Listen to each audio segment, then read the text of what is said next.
ancient Greeks considered it unseemly to give public praise to women for their good looks, but apparently thought it did no harm to young men.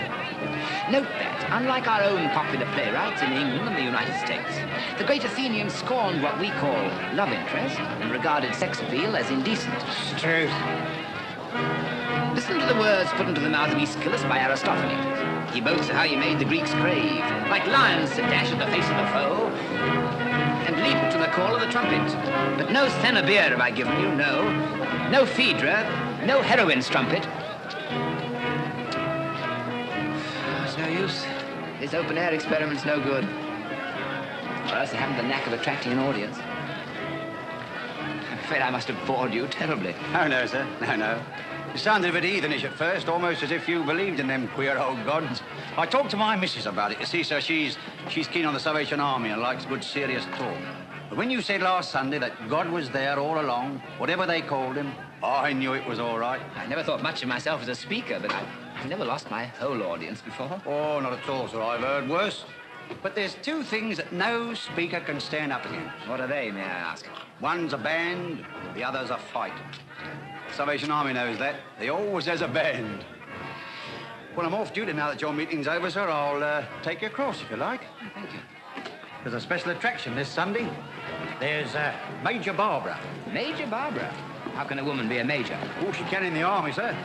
Or a sergeant, or a colonel, or even a general. Really? Yeah. If you want a tip or two on how to gather a meeting and hold it, you might do worse than hear her take the Sunday service. I will. I've a fancy for collecting religious experiences.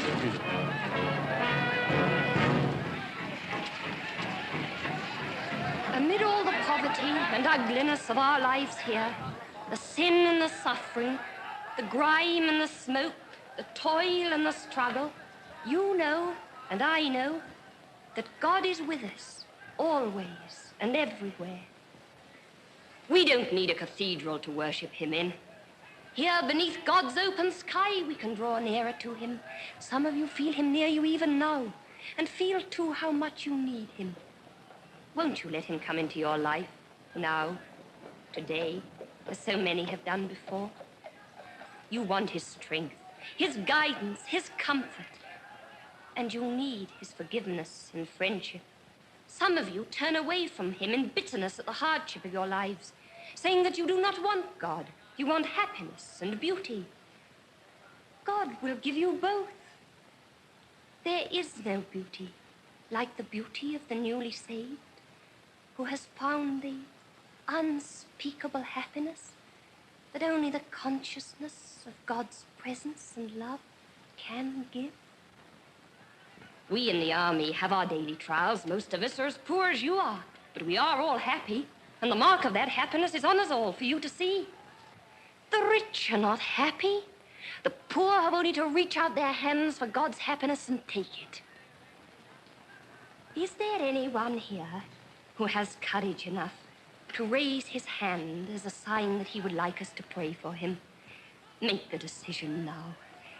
In your need and loneliness, God can meet with you. There must be someone here who feels that he should raise his hand, but it isn't easy. It's the easiest thing in the world to do. You've done it often enough, to beckon to your child or to stop a trolley car. You feel too shy, perhaps. Never mind. I will pray for him, and God will give him the courage of a lion. Come, do not keep God waiting. Thousands have done it, and if you can find me one who has done it and been sorry afterwards, I will put off this dear uniform and never pray again. Come, come. I know there is someone. Ah, I found him.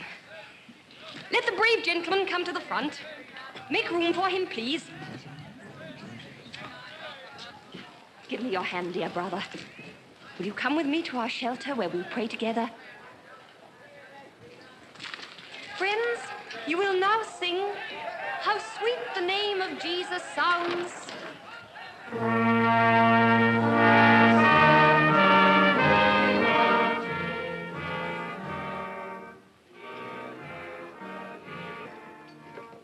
Close the door, please. Won't you sit down?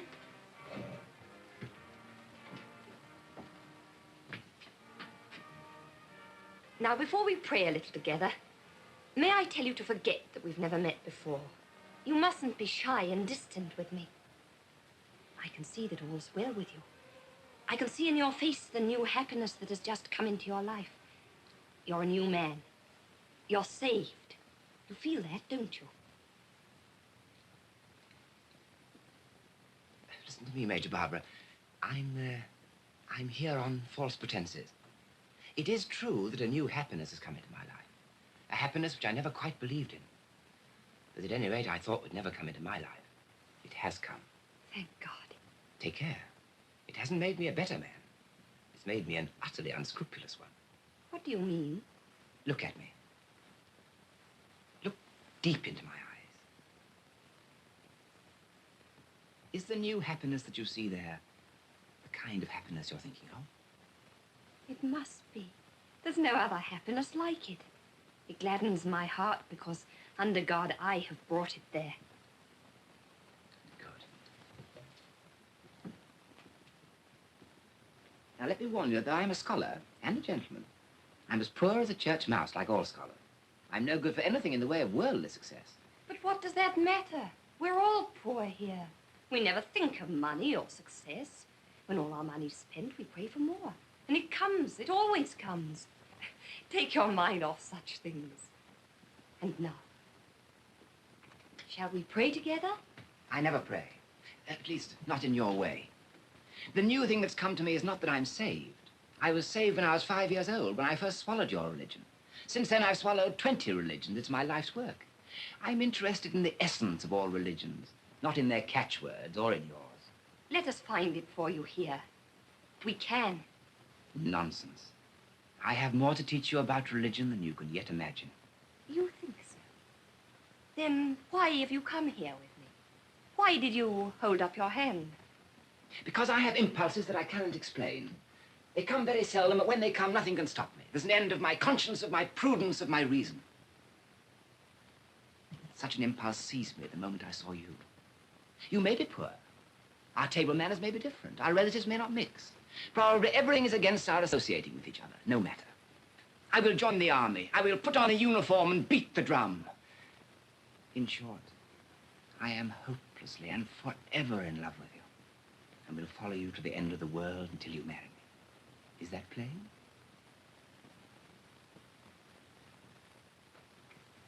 Perfectly.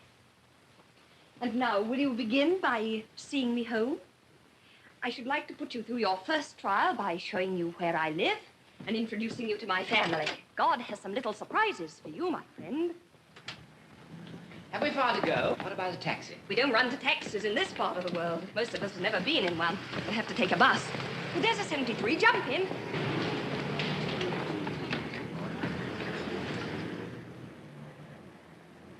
Don't ring. I have a latchkey.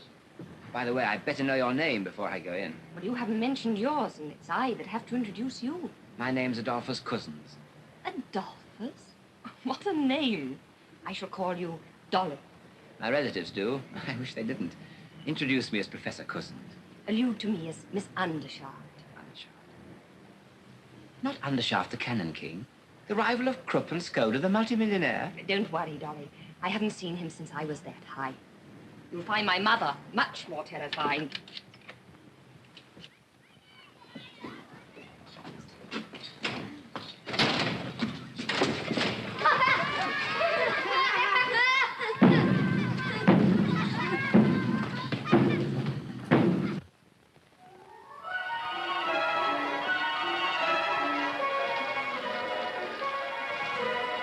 Remember the first time we caught a bus here, Major?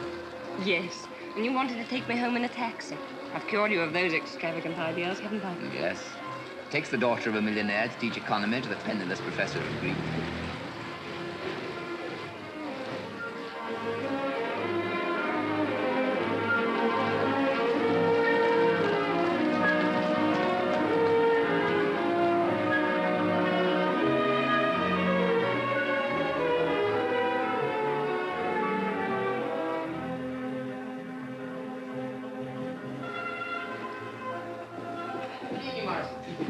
suppose we're too late for dinner? I regret to say so.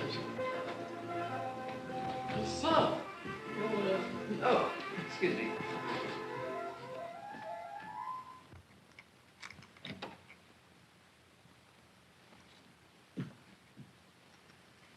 Is anything the matter, Mother? Presently, Stephen.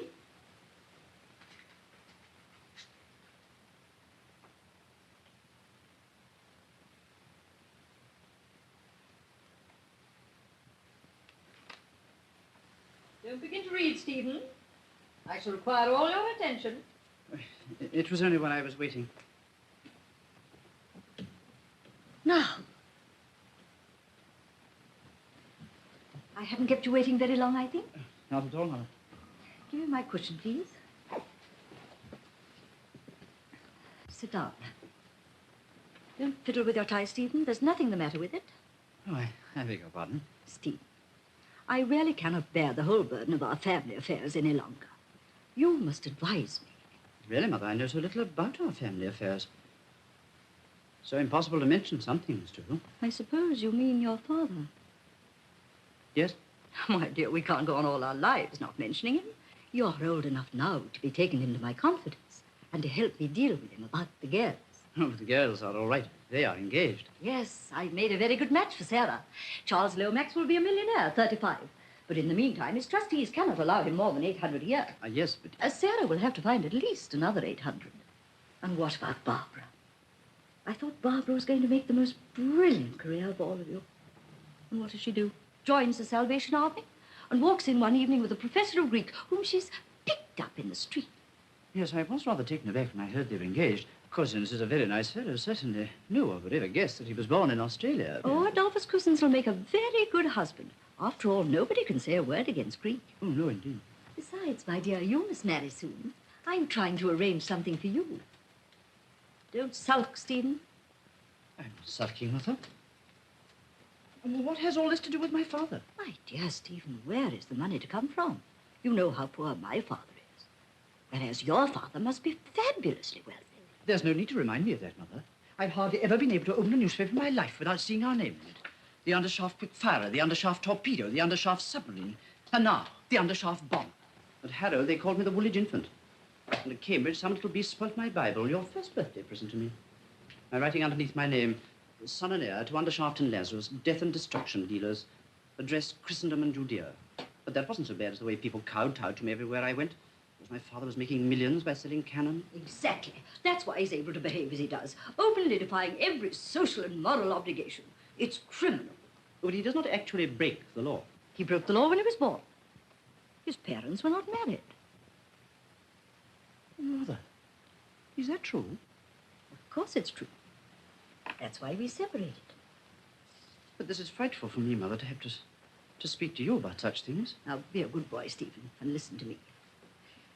You see, the Undershafts are descended from a foundling who was adopted by an armourer and gunmaker.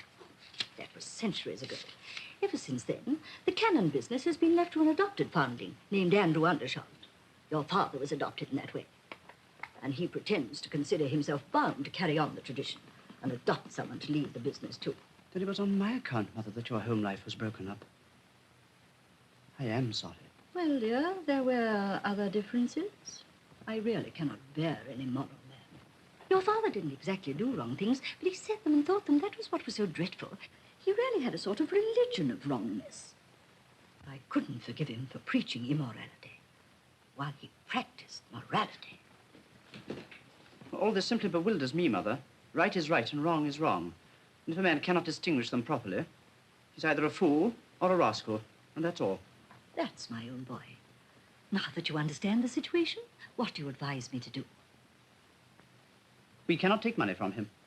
After all, Stephen, our present income comes from your father. I never knew that. My dear boy, the Stevenages couldn't do everything for you. We gave you social position. Andrew had to contribute something.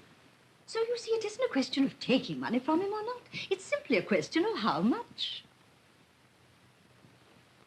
I would die sooner than ask him for another penny. You mean that I must ask him? Very well, Stephen, it shall be as you wish. I've asked your father to come here this evening. Ring the bell, please.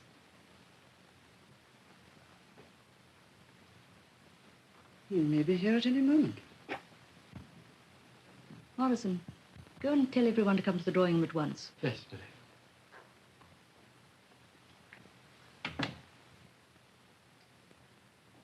Mother, are Charlie and Dolly to come in? Barbara, I will not have Charles call Charlie. The vulgarity of it positively makes me ill. It's all right, Mother. Are they to come in? Yes, if they will behave themselves. Come in, Dolly, and behave yourself. Come in, Charlie.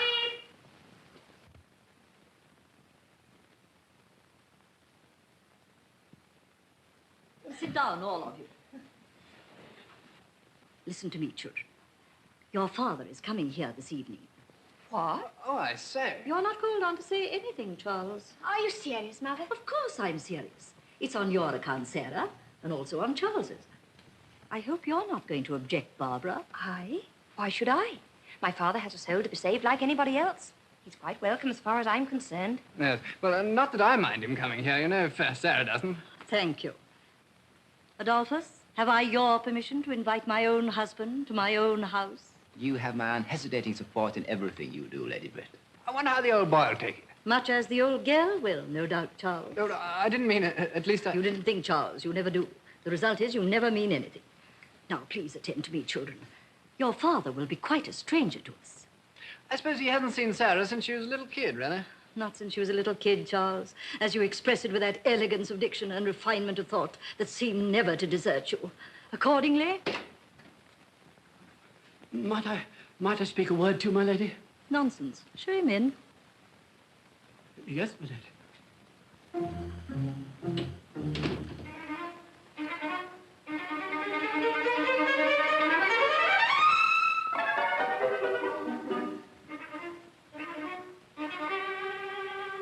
Does Morrison know who it is? Of course. Morrison's always been with us. It must be a regular corker for him, don't you know? Is this a moment to get on my nerves, Charles? No, but this is something out of the ordinary. Really, I never expected to meet the mystery man of Europe.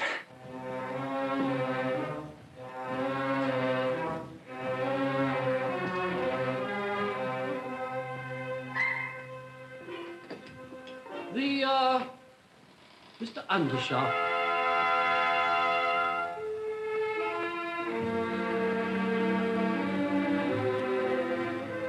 Good evening, Andrew. How do you do, my dear? You look a good deal older. I am somewhat older. Time has stood still with you. Rubbish. This is your family. Is it so large? I'm sorry to say my memory is failing very badly in some things. Ah, I can see that you're my eldest. I'm very glad to meet you again, my boy. Andrew, do you mean to say you don't remember how many children you have? Well, I must confess I recollect only one son. So many things have happened since then, of Andrew, course. you're talking nonsense. Of course you have only one son. That is Charles Lomax, who is engaged to Sarah. My dear sir, I beg your pardon. Not all right. This is Stephen. Happy to make your acquaintance, Mr. Stephen. Ah, then you must be my son. How are you, my young friend? He's very like you, my love. No, you flatter me, Mr. Undershaft. My name is Cusins, engaged to Barbara. This is Major Barbara Undershaft of the Salvation Army. This is Sarah, your second daughter. And that is Stephen Undershaft, your son. My dear Stephen, I beg your pardon. Not at all. Mr. Cusins, I'm much indebted to you for explaining so precisely. Barbara, my dear. Sarah. Oh, Sarah, of course. Barbara, I am right this time, I hope. Quite right. Sit down, all of you. Sit down, Andrew. Thank you, my love. Yeah, Oh.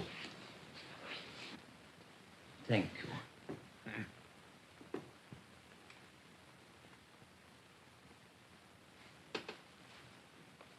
Takes us some time to find out exactly where you are, doesn't it? That's not what embarrasses me, Mr. Lomax. My difficulty is that if I play the part of a father, I should produce the effect of an intrusive stranger. If I play the part of a discreet stranger, I may appear a callous father. There's no need for you to play any part at all, Andrew. You'd much better be sincere and natural. Yes, my dear. I dare say that will be best. Well, here I am. Now, what can I do for you all? You need not do anything, Andrew. You're one of the family. You can sit with us and enjoy yourself.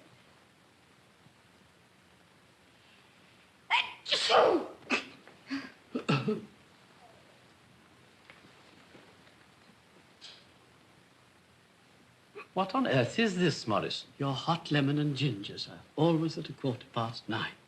Your memory seems to be a great deal better than mine. Charles Lomax, if you can behave yourself, behave yourself. If not, leave the room. I'm awfully sorry, lady, but really, no, upon myself. Why don't you laugh if you want to, Charlie? It's good for your inside. Barbara, you've had the education of a lady. Please let your father see that. And don't talk like a street girl. Never mind me, my dear. As you know, I'm not a gentleman, and I was never educated. Oh, but nobody did know it, I assure you. You look all right, you know. Oh, thank you very much. Charlie, I think you'd better play something for us. Oh, perhaps that sort of thing isn't in your line. I'm particularly fond of music. Are you? Well, you mustn't expect too much. Do you play, Barbara? Only the tambourine, but it's useful for taking the collections in at the end of our meetings. It's not my doing, Andrew. Barbara's old enough to go her own way. She has no father to advise her. Oh, yes, she has. There are no orphans in the Salvation Army. Your father there has a great many children and plenty of experience, How did you come to understand that? Charles, play us something at once. One moment, Mr. Lomax. I'm rather interested in the Salvation Army. Its motto might be my own. Blood and fire. But not your sort of blood and fire, no? Come down tomorrow to my shelter at Limehouse and see what we're doing. We're going to march to a great meeting at the Albert Hall. Come and see the shelter and then march with us. It'll do you a lot of good. Can you play anything? In my youth, I earned pennies and even shillings occasionally in the streets and public house parlors by my natural talent for step dancing. Later on, I became a member of our factory's orchestral society and performed passably on the tenor trombone. Well, that's splendid. Many a sinner has played himself into heaven on the trombone, thanks to the army. Really, Barbara, you go on as if religion were a pleasant subject. Do have some sense of propriety. I don't find it an unpleasant subject, my dear. It's the only one capable people really care for. Well, if you're determined to have it, I insist on having it in a proper and respectable way. This seems to be an admirable occasion for family prayers. Oh, I say. Charles, ring the bell. I'm afraid I must be going. You can't go so soon, Andrew. It'd be most improper. Sit down. My dear, I have conscientious scruples. May I suggest a compromise? If Barbara will conduct a little service elsewhere, I'll attend it willingly. I'll even take part if a trombone can be procured. Don't mock, Andrew. You don't think I'm mocking my love, I hope. No, of course not. And it wouldn't matter if you were. Half the army came to their first meeting for a joke. Come along to the nursery, Papa. Come on, Dolly. Dolly. I will not be disobeyed by everybody. Adolphus, sit down. Charles, you may go. You're not fit for prayers. You cannot keep your countenance. But you, Adolphus, can behave yourself if you choose to. I insist on your staying. My dear Lady Britt, there are things in the family prayer book that I couldn't bear to hear you say. What things, pray? Well, you'd have to say before everyone, we've done those things we ought not to have done. Left undone those things we ought to have done, and there's no healthiness. And I couldn't bear to hear you doing yourself such an injustice. As for myself, I flatly deny it, so I must go. Well, go. And remember this, Adolphus. I have a very strong suspicion that you went to the Salvation Army to worship Barbara and nothing else. And I quite appreciate the very clever way in which you systematically humbugged me. I found you out. Take care Barbara doesn't. That's all. Don't give me away.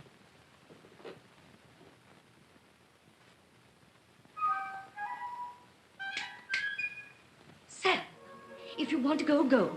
Anything's better than to sit there as if you wished you were 1,000 miles away. Very well, Mama.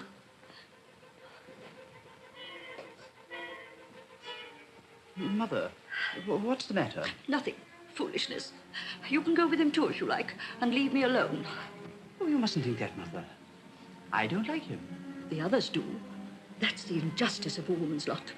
A woman has to bring up her children. That means to punish them, to deny them things they want, to do all the unpleasant things.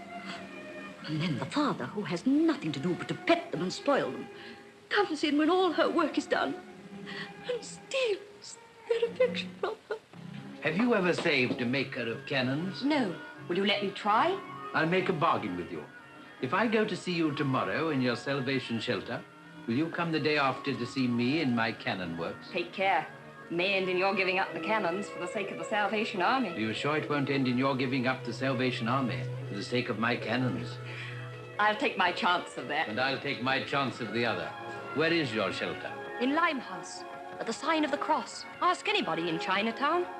Where are your works? At Perivale St. Andrews, at the sign of the sword. Ask anybody in Europe.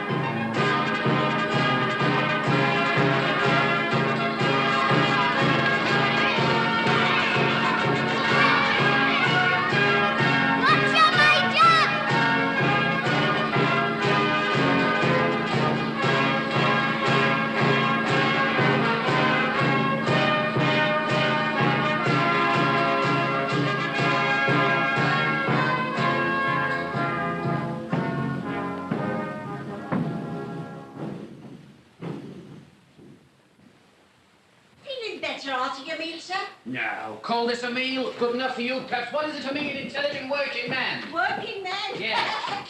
What are you? Painter. Yes, I guess so. Yes. $3.10 a week when I can get it. Why don't you go and get it? Shall I tell you why? Because I'm intelligent. Yes, intelligent beyond the station of life into which it has pleased the capitalists to call me. And they don't like a man that sees through them. And second, an intelligent human being needs a due share of happiness, so I drink something crude when I get the chance. Third, I stand up for my class and do as little as I can so as to leave half the job for my fellow workers. And fourth, I'm flying up to know what's inside the law and what's outside it. And inside it, I do as the capitalists do, pinch what I can lay my hands on. What's your name? Price. Bronte O'Brien Price. Snobby Price for short. What's yours? Rummy Mitchins, sir. Your health, Miss Mitchins. Mrs. Mitchins? Mrs. Romola Mitchins. What? Oh, rummy, respectable married woman getting rescued by the Salvation Army by pretending to be a badder now. Same old game. Well, what was I to do? I can't starve. These Salvation lasses is dear good girls. But the better you are, the worse they likes to think you was afore they rescued you. And why shouldn't they have their bit of credit, the poor loves? They're wore to rags by their work. And where would they get the money to rescue us if we was to let on that we was no worse than other people? That's right. You know what ladies and gentlemen are. Ah, thieving swine. I wouldn't say no to their job, though, Rummy, just the same. Who saved you, Mr. Price? Was it Major Barbara? No, I'll come here on my own. I'm going to be Bronte O'Brien Price, the converted painter. I know what they like. I'm going to tell them how I blasphemed and gambled and whopped me poor old mother. Used you to beat your mother? Not likely. She used to beat me. You come and listen to the converted painter, and you'll hear how she was a pious woman that taught me my prayers at her knee. And how I used to come home blind drunk and drag her out of bed by her snow-white hair and lam into her with a poker. That's what's so unfair to us women. Your confessions is just as big lies as ours is. Yeah. But you men could stand up and tell your lies right out at the meeting and be made much of for it. While the sort of confessions we has to make has to be whispered to one lady at a time. Take right, in spite of all their piety. Right? Do you suppose the Salvation Army'd be allowed if it went and did right? Not much. It combs our hair and turns us into good little blokes to be robbed and put upon. But I can play the game as good as any of them. I'll see somebody struck by lightning, or I'll hear a voice saying, "Snobby Price, where will you spend eternity?" Oh, I'll have a time of it, I can tell you. Come, pluck up. You'll be all right. Oh, poor old man. Cheer up, brother. You'll find rest and peace and happiness here. Hurry up with the food, missus. Fair done. I shan't be long. Buck up, Daddy. She's going to fetch you a nice thick slice of bread and scrape and a mug of sky blue. Keep up your old art. Never say die. I ain't old, man. I'm only 49. Well, that grey patch come in my hair before I was 30. Am I to be turned out in the street to starve for it? And my job given to a younger man what can't do it no better than I can? Well, no good jawing about it. You're only a jumped-up, chucked-off hospital turned out incurable of an old working man who cares about your way. You make the thieving swine give you a square meal. They stolen plenty from you. You get a bit of your own back. Ah, there we are, brother. Now, you ask a blessing and tuck that into you. Go on, there. Well, I never took nothing at all. Oh, come. The Lord wasn't above taking bread from his friends, so why should you be? Besides, when we find you a job, you can pay us for it if you like. Yes, miss. Yeah, that's right. I can pay you back. It's only a loan. Well, Rummy, are you more comfortable today? Bless you, lovey. You fed my body and saved my soul, didn't you? You look ready to drop. Sit down and rest a bit. Oh, not yet, Rummy. There's more work than we can do. I mustn't stop. You try a prayer for just 2 minutes. You'll work all the better after. Oh, isn't it wonderful how a few minutes' prayer revives you? I was quite light-headed this morning. I was so tired. But Major Barbara just sent me to pray for 5 minutes. And I was able to go on as if I'd only just begun. Did you have a piece of bread, Mr. Price? Yes, miss, but I got the piece that I value more, and that's the peace that passeth whole understanding. Glory, hallelujah. Oh, that makes me so happy. When you say that, I feel wicked for loitering here. Oh, I must get to work again.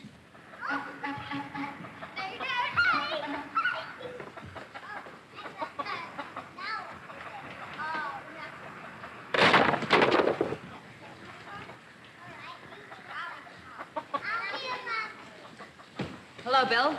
Can't you go? Ah.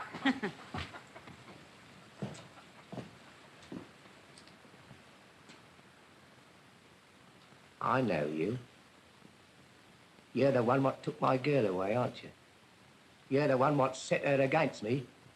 Well, I've come to get her out, see? Tell her Bill Walker wants to see her. She'll know what that means. And you start to jaw back at me and I'll start on you, do you hear? There's your way. In you go. Easy there, mate. She ain't done you no harm. Who are you calling, mate? Standing up for her, are you? Put up your hand. You great brute! Oh, God forgive you. How could you strike an old woman like that? You go and forgive me again, and I'll go and forgive you one on the jaw that'll stop you praying for a week. Have you anything to say against that? No, mate, it's nothing to do with me. No. Good job for you, you staff care. Now, are you going to fetch that mug every jam, and I'm going to knock your block off and fetch her that myself, eh? Oh, please, someone go in and tell Major Barbara. You want to tell your Major and me, do you? Please don't drag my hair. Let me go. Do you or don't you? Yes or no? Oh, God, give me strength. Oh. Go and show her that and tell her, if she wants one like it, to come and interfere with me. Here, finish your mess and get out of my way. You'll take a liberty with me and I'll bash your face with this mug and cut your eye out. Coming, shoving and bullying your way in here with a bread of charity is sickening in our stomachs. What good are you, you old palsy maggot? What good are you? As good as you and better. I'll do a day's work again you or any other fat young soaker of your age. Well, what do you know? Not even how to behave yourself. Coming in here and laying your dirty fist across the mouth of a respectable woman. Don't provoke me to lay it across yours, do you hear? Yeah, you'd like to eat a old man, wouldn't you? After you done with the women. I ain't seen you with a young man yet. You lie, you old soup kitchener, you. There was a young man here just now.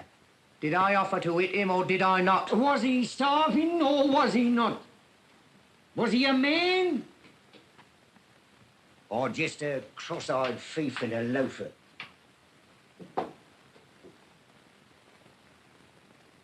Would you hit my son-in-law's brother? Who is he? Totcher Fairmall, the Ball's Pond. Him what won the £20 off the Japanese wrestler at the music hall for standing up against him for 17 minutes, 14 seconds. I ain't no musical wrestler.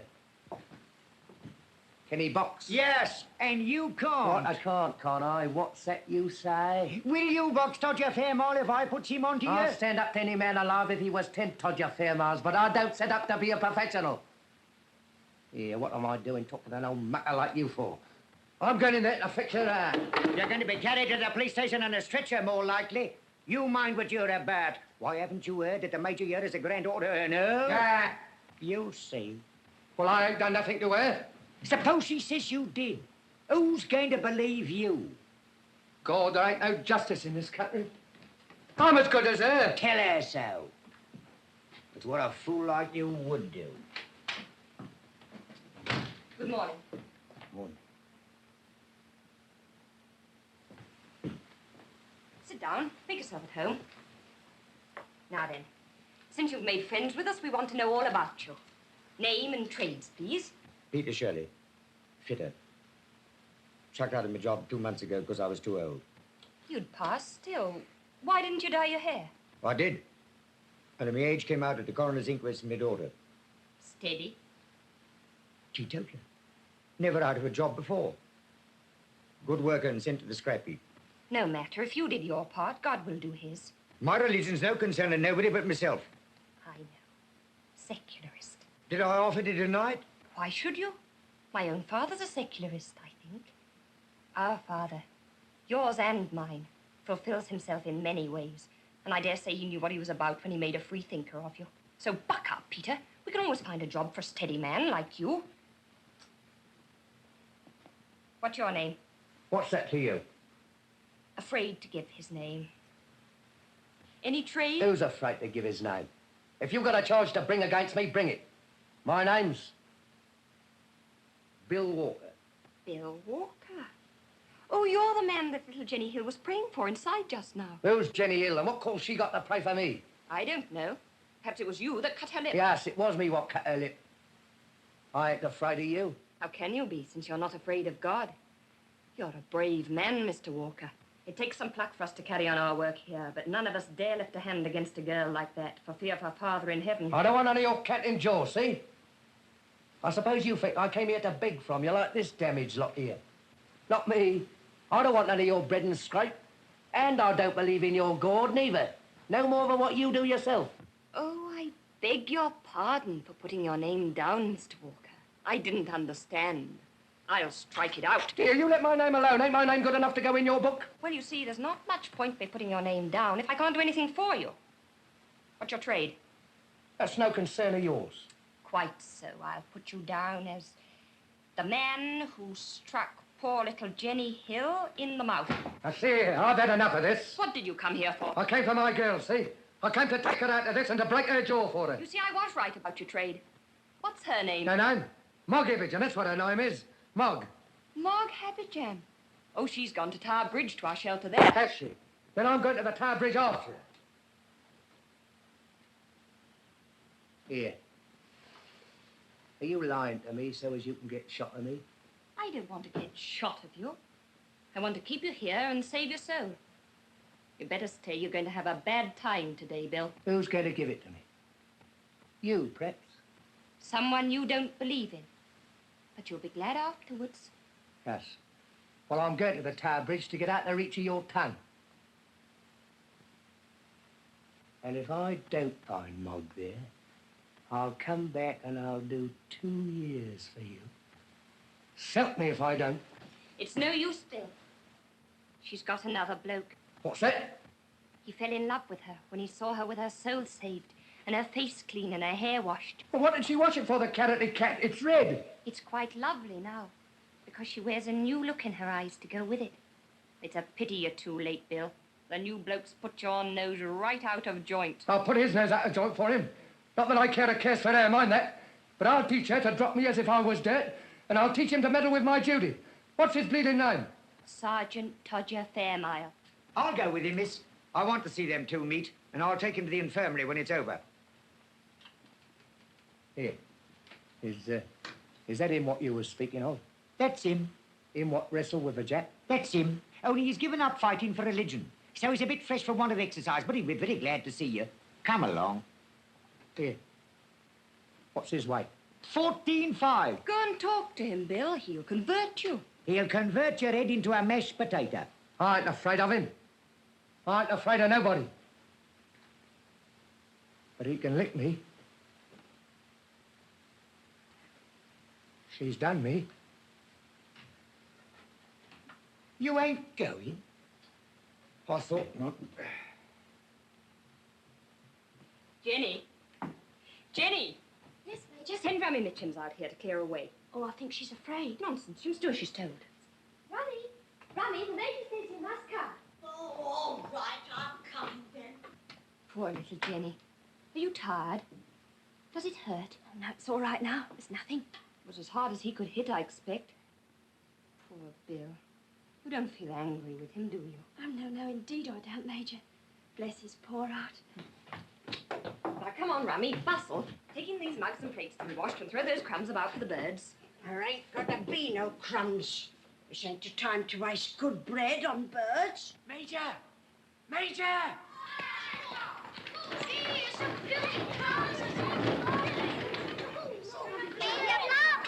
Well, my dear. Hello, Papa. So you kept your promise. I'd have the law on you, you flat-eared, pig-nosed pot-wallower, you! If she let me, you're no gentleman, you ain't! Treat a lady in the face! Yeah, in with you, before you get yourself into more trouble. Huh? I ain't never had the pleasure of being introduced to you, as I can remember. Welcome to the shelter, sir. Look at old Beaver! What's the matter? Don't talk to me, do you hear? You leave me alone or I'll do you a mischief. I ain't dirt under your feet anyhow. Don't you be afeard. You ain't as prime company as you need expect to be sort of. Get out, will you? Oh, there you are, Mr. Shirley. This is my father. I told you he was a secularist, didn't I? Perhaps you'll be able to comfort one another. A secularist? Not the least in the world. On the contrary, I'm a confirmed mystic. I'm sorry. By the way, Papa, what is your religion, in case I have to introduce you again? My religion? My dear, I'm a millionaire. That's my religion. Well, then I'm afraid you and Mr. Shirley won't be able to comfort one another after all. You're not a millionaire, are you, Peter? No. I'm proud of it. Poverty, my friend, isn't a thing to be proud of. Who made your millions for you? Me and my like. What kept us poor? Keeping you rich. I wouldn't have your conscience, not for all your income. And I wouldn't have your income, not for all your conscience, Mr. Shirley. You wouldn't think he was my father, would you, Peter? Will you go into the kitchen and lend the lasses a hand? Oh, yes, I'm in their debt for a meal, ain't I? No, not because you're in their debt, but for love of them, Peter, for love of them. There, now, don't stare at me. In with you. And give that conscience of yours a holiday. Oh, never mind me, my dear. You just go about your work and let me watch it for a while. Very well, Papa. For instance, what's the matter with this outpatient over here? Oh, we'll cure him in no time. Just wait.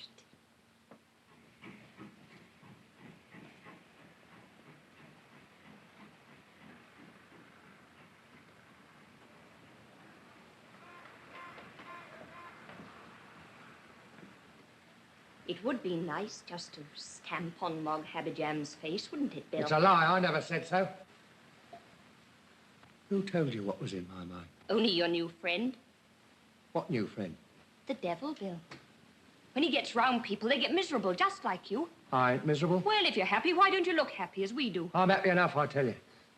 Why can't you leave me alone? What have I done to you? I ain't smashed your face in, have I? It's not me that's getting at you, Bill. Who else is it? Somebody that doesn't intend you to smash women's faces, I suppose. Somebody or something that wants to make a man of you. Make a man of me?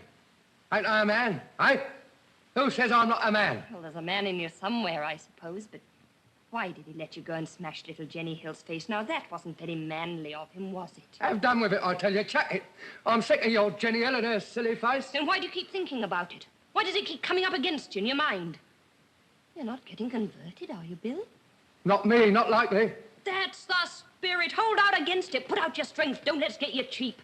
Todger Fairmile said he wrestled against his salvation harder than he ever wrestled with the Jap at the music hall. He gave in to the Jap when his arm was going to break, but he didn't give in to his salvation until his heart was going to break. Or perhaps you'll escape that. You haven't any heart, have you, Bill? Why ain't I got a heart? Same as what anybody else has.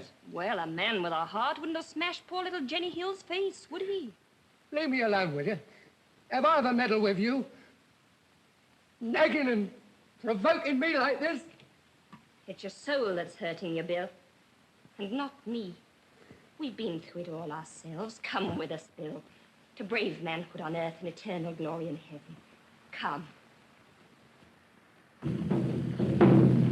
Oh, there you are, Dolly. I want to introduce a new friend of mine, Mr. Bill Walker. Bill, this is my bloke, Mr. Cusins. What? Going to marry him? Yes. Heaven help him. Heaven help him. Why, don't you think he'll be happy with me? Well, I've only had to stand it for an afternoon. He'll have to stand it for a lifetime. That is a frightful reflection, Mr. Walker, but I can't tear myself away from her. Well, I can. Here. Do you know where I'm going to and what I'm going to do? Yes, you're going to heaven, and you're coming back here before the week's out to tell me You so. lie. I'm going to Tower Bridge to spit in Todger Fairmile's eye. I bashed Jenny Hill's face in. Well, now I'll get my own face bashed and come back and show it to her. He'll hit me harder than what I hit her. That'll make us square. Is that fair or is it not? You're a gentleman. You ought to know. But two black eyes won't make one white one, Bill. Can't you never keep your mouth shut? I asked the gentleman. Yes, I think you're right, Mr. Walker. Yes, I should do it. It's curious. It's exactly what an ancient Greek would have done. But what good will it do? Well, it'll give Mr. Fairmile some exercise, and it'll satisfy Mr. Walker's soul. There ain't no such thing as a soul. How can you tell whether I've got a soul or not? You ain't never seen it. I've seen it, hurting you when he went against it. If you was my girl and took the words out of my mouth like that, I'd give you something you'd feel hurting, I would. You take my tip, mate. Stop their jaw, or you'll die afore your time. Wore out. That's what you'll be. Wore out. I wonder. Dolly. Yes, my dear, it's very wearing being in love with you. If it lasts, I quite think I shall die young. Should you mind? Not in the least. Well. Oh, Papa. We've not forgotten you. You ready, miss? Yes, I'm coming, Snobby. Now, Dolly, explain the place to Papa. And don't get up to any mischief, you two.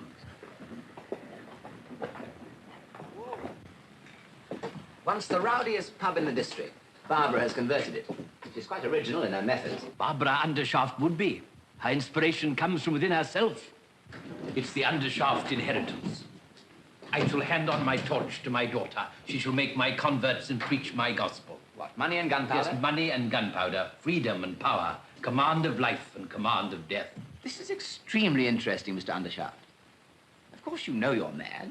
And you? Oh, mad as a hatter. You're welcome to my secret, now I've discovered yours. I'm astonished. Can a madman make cannon? Would anyone else but a madman make them? And now, question for question, can a sane woman make a man of a waster or a woman of a worm? Are there 2 mad people or 3 in the shelter today? You mean Barbara's as mad as we are? My dear Professor, let's call things by their proper names. I am a millionaire. You're a Greek scholar. Barbara is a savior of souls. What have we 3 to do with the common mob of slaves and idolaters? Take care. Barbara's in love with the common people, so am I. Have you never felt the romance of that love? Romance? You ever been in love with poverty like St. Francis? You ever been in love with dirt like St. Simeon? You ever been in love with disease and suffering like our nurses and philanthropists? Such passions are unnatural. This love of the common people may please an earl's granddaughter and a university professor. But I've been a poor man and a common man, and it has no romance for me. Leave it to the poor to pretend that poverty is a blessing. We know better than that. We 3 must stand together above the common people and help their children to climb up beside us. Barbara must belong to us, not to the Salvation Army. Well, I can only say that if you think you can get her away from the Salvation Army by talking to her as you've been talking to me, then you don't know Barbara. My friend, I never ask for what I can buy. Do I understand you to imply that you can buy Barbara? No, but I can buy the Salvation Army.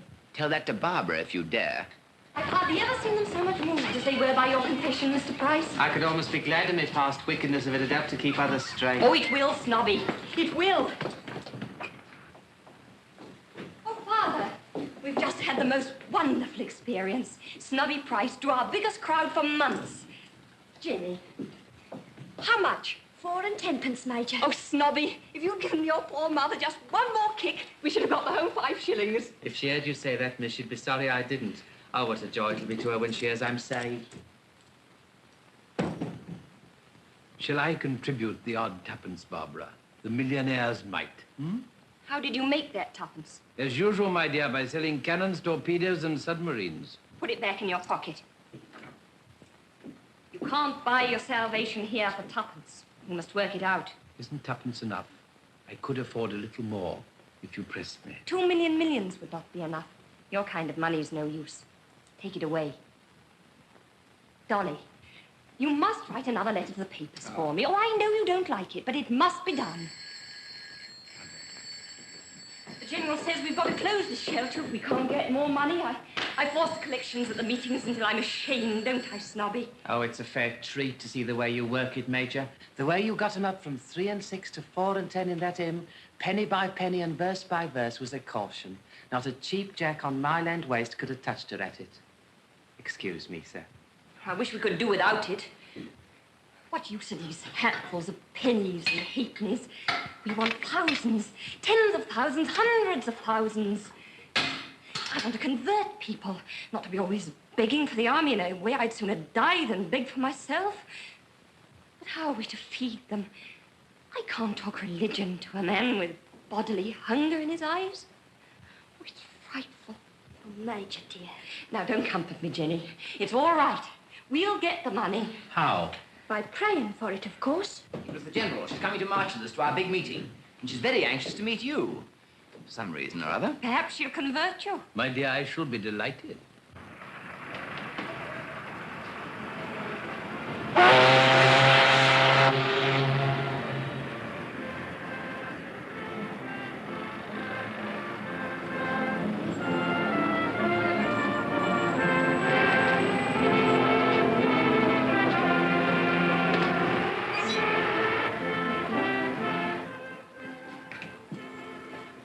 Half a bitter and put some gin in it. Dog's nose, right on, mate.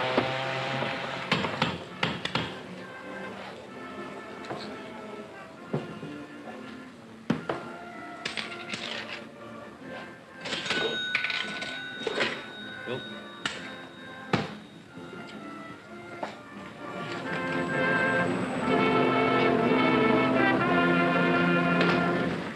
You all know who I am? Now, who are you? Todger Fairmile. Champion boxer, wrestler, and swimmer. Hello, Todger. Some of you have put money on me and won it. And some of us have lost it. You'll lose no more money that way. I may ask you for a penny or two presently to put in the young lass's tambourine. I've been promoted sergeant in the Salvation Army. Yes, it's easier than fighting, ain't it? No, Corky. It's not easier. But it's ever so much happier. And who told you I'd given up fighting? I was born a fighter, and please God, I'll die a fighter. But the ring was too small for a champion like me. It was no satisfaction to me to knock out some poor fellow who'd been set up against me for a purse of money. I held his shoulders down on the mat. It was too easy. And there was no future in it for either of us. You don't say so. One day, I gave an exhibition spar for the benefit of charity. Our general was there, and I was introduced to her. She said to me, I was a wonderful young man. And she asked me, was I saved? No, says I. But I can go 15 rounds with Tommy Farr if you like to put up the money. Of course you can, she said. But can you go? Not 15 rounds, but eternity. With the devil, for no money at all.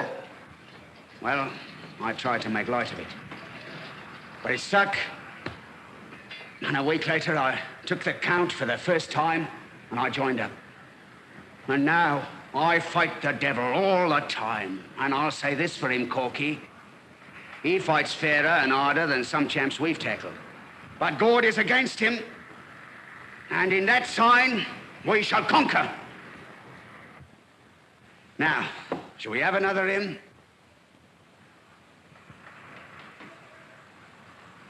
You're Todger Fairmile, are you? Sergeant Fairmile, at your service. You're the one what took my girl away, are you? And I'm a mug Ibbidgem. Bill! Don't you know me? Blimey, it's their voice. Here, what have you done to yourself? What's he done to you? Sergeant is Bill Walker, that was my bloke. And I'm so changed he doesn't know me. We'll make the same change in you, Bill. Is that what you've come for? I've come to get my face changed right enough. And you're the one what's going to change it. Take that. Here's my jaw. Go on, hit it. Hit it your best. Break it.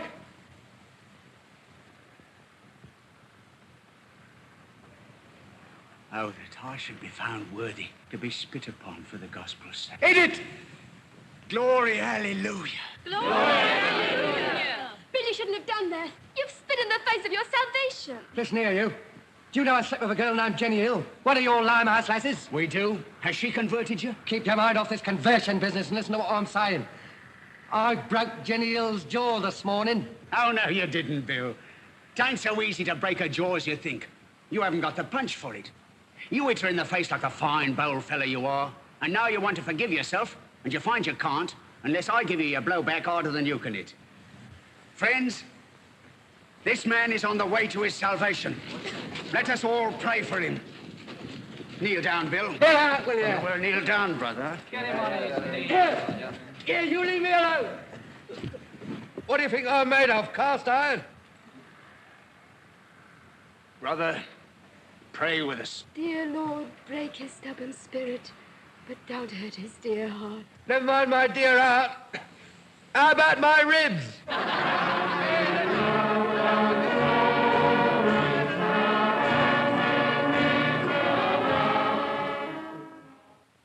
Major! Major! Major, that man's back again. Who? The one that hit me. Oh, I hope he's come back to join us. Well, get out. Hello, Bill. Back already? Been talking ever since, have you? Pretty nearly. Has Todger paid you out for poor Jenny's jaw? No, he ain't. You want to know where the dirt come from, don't you? Yes. Well, it come off the ground at Tower Bridge, see? It got rubbed off by my shoulders. It's a pity it wasn't rubbed off by your knees. That would have done you a lot of good. I was saving another man's knees at the time. Mind, I did what I said I'd do, spit in his eye. Then Mogg said, glory, hallelujah, and he called me brother. And downed me as if I was a kid and he was my mother, washing me on a Saturday night. Kneeling on me head he was, 14 stone 5, praying comfortable with me as a carpet. Served you right, Bill. Oh, I wish I'd been there. Yeah, should have got an extra bit of talk on me, wouldn't you? Yes. I'm so sorry, Mr. Walker. Don't you go being sorry for me. What I done, I'll pay for. I tried to get my own jaw broke to satisfy you. Oh, no. I tell you I did. And if I can't satisfy you one way, then I can another. Listen. Here's my last quid. Now take it. And let's have no more of your forgiving and praying and your major jaw in it. Oh, no, I couldn't take it, Mr. Walker. But if you would give a shilling or two of it to poor Rummy Mitchins. Now, you really did hurt her, and she's old. Not me, not likely. I'd give her another as soon as look at her. She ain't forgiven me. Not much. It's this Christian game of yours I want to have played up against me. I won't have it, I tell you. So take your money and stop throwing your silly bash face up against mine. Major, may I take a little of it for the army? No. The army's not to be bought. Bill, we want your soul, and we'll take nothing less. I know. Me and my few bob ain't good enough for you. You're an earl's granddaughter, you are. Nothing less than £100 would do for you. Come, Barbara, you could do a great deal of good with £100. If you'll set this gentleman's mind at ease by taking his £1, I'll give you the other 99. Oh, Papa, you're too extravagant. Bill offers 20 pieces of silver. All you need offer is the other 10. That will make the standard price to buy anybody who's for sale. Well, I'm not, and the army's not. Bill, you'll never have another quiet moment until you come round to us. You can't stand out against your salvation. I can't stand out against music hall wrestlers and artful-tongued women. I've offered to pay and I can't do no more. There it is. Take it or leave it. Mr. Walker, apparently we're in the same boat. Perhaps we can help each other. You'd better come and see me. I don't want none of your charity. It's not charity I'm offering you, it's work. My dear, it was an inspiration to have asked your father here today. God needs him, Major. God needs him.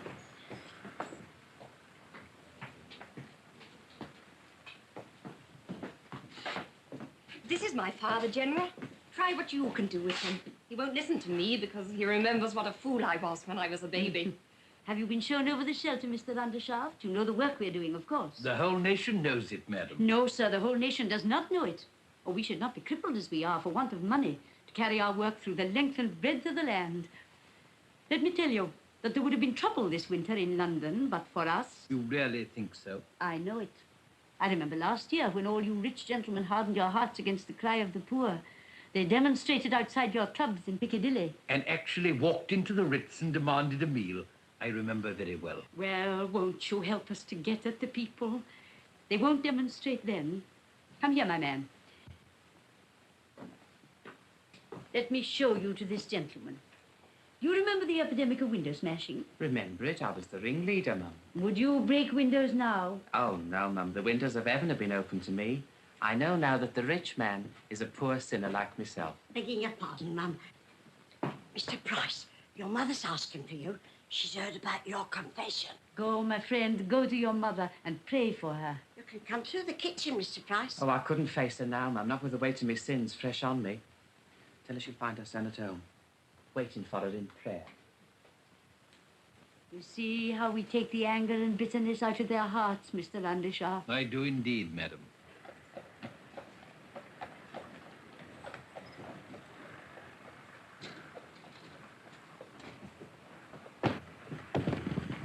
Who's been bashing whose, Mother?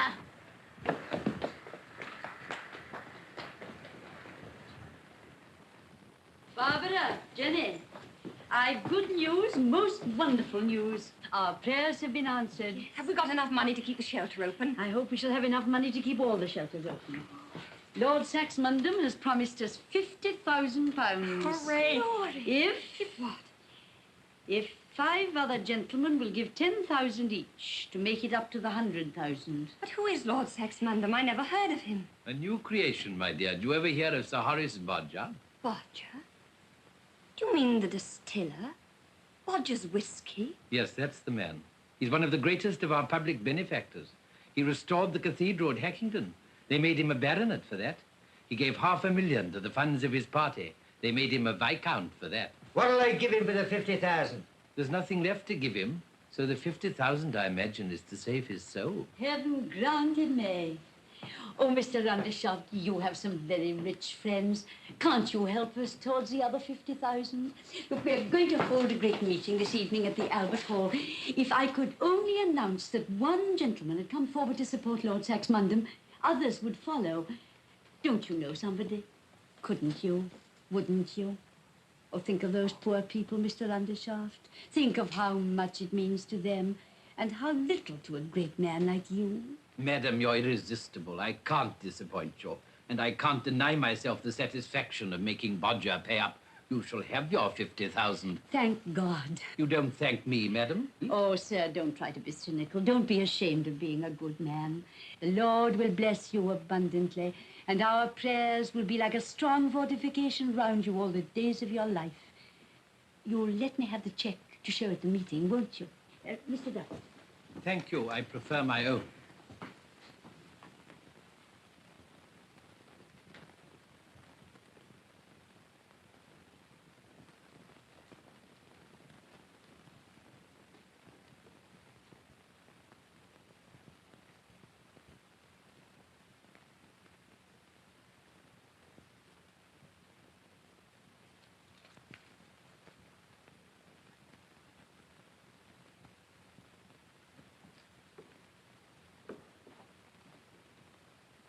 What price salvation now, eh?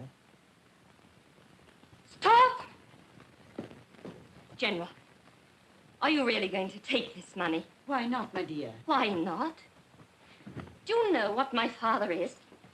Have you forgotten that Lord Saxmundham is Bodger, the whiskey man? Don't you know that the worst thing I've had to fight here is not the devil, but Bodger, with his whiskey and his distilleries and his tied houses? Rotten drinking whiskey it is, too. Are you going to make this place another tied house and ask me to keep it? Dear Barbara, Lord Saxmundham has a soul to be saved, like any of us. I know he has a soul to be saved. Let him come down here and I'll do my best to help him to his salvation. But he wants to send his cheque down here to buy us and go on being as wicked as ever. My dear Barbara, alcohol is a very necessary article. It heals the sick. He does nothing of the sort. Well, it makes life bearable for millions of people who couldn't enjoy their existence if they were quite sober. It enables Parliament to do things at 11 o'clock at night, which no sane person would do at 11 o'clock in the morning. Is it Bodger's fault if this inestimable gift is deplorably abused by less than 1% of the poor?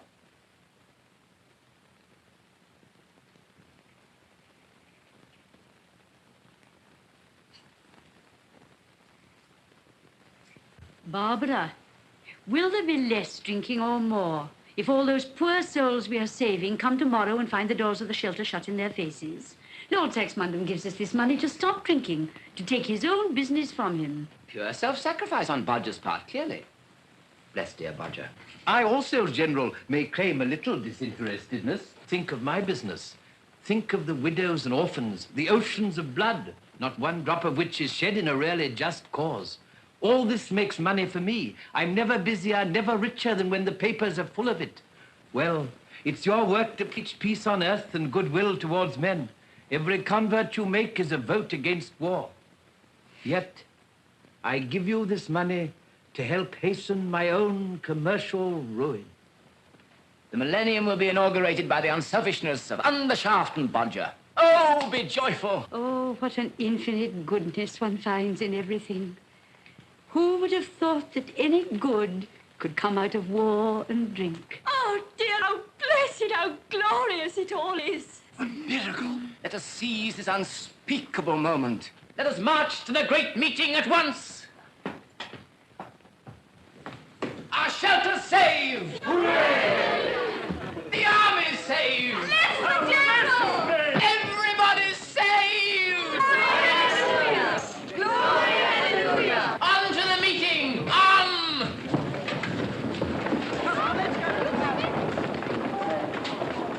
Mr. Undershaft, have you ever seen 5,000 people fall on their knees with one impulse and pray? Come with us to the meeting. Barbara shall tell them that the army is saved, and saved through you. You shall carry the flag down the First Street, General.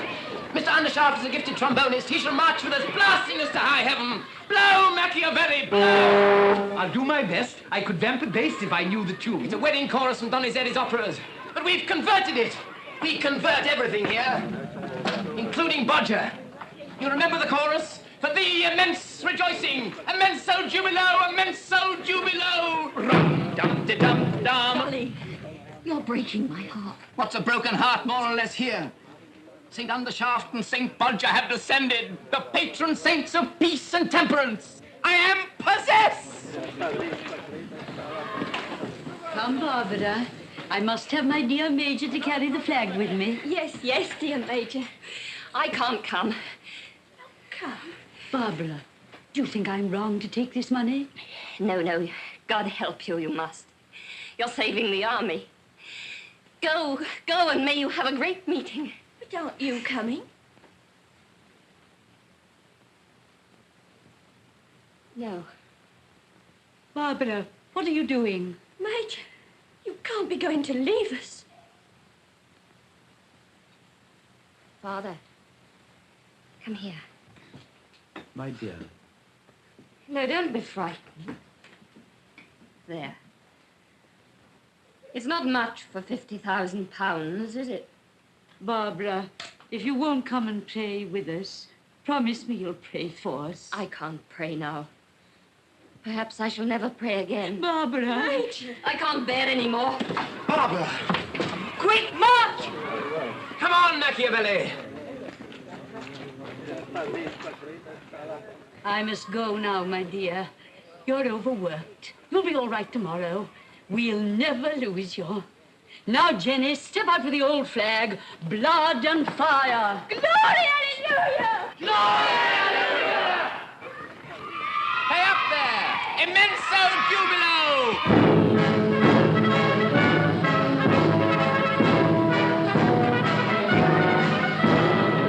Blood and fire. My ducats and my daughter, honey and gunpowder. Drunkenness and murder.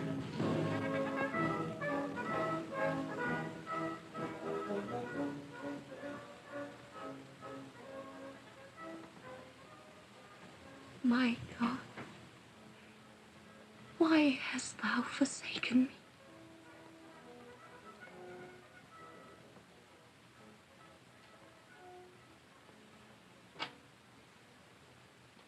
What price salvation now?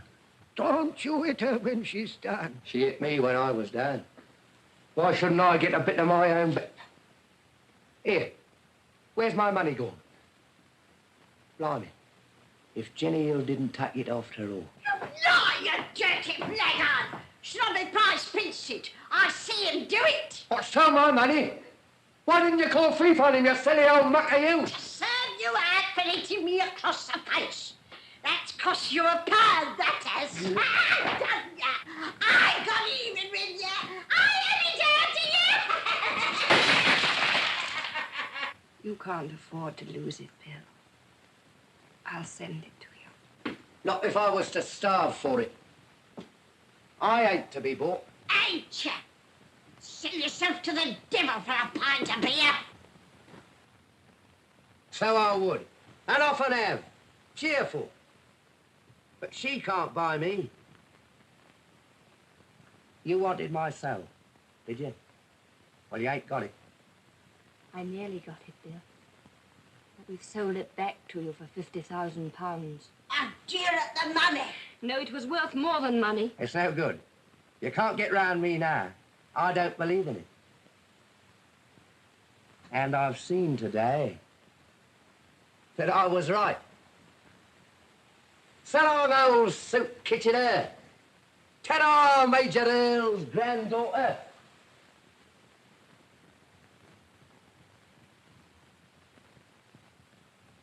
What price salvation now? Snobby price. Come. Goodbye, Bill. Get out.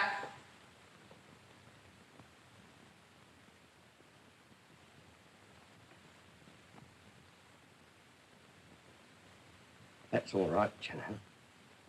Nothing personal. No malice. So long. Judy?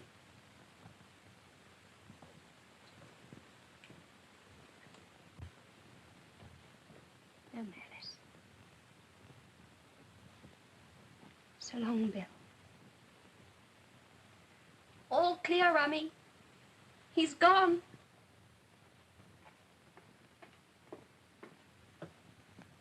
You make too much of him, miss, in your innocence. Better too much than too little, Rummy. Yes, miss. God forgive me.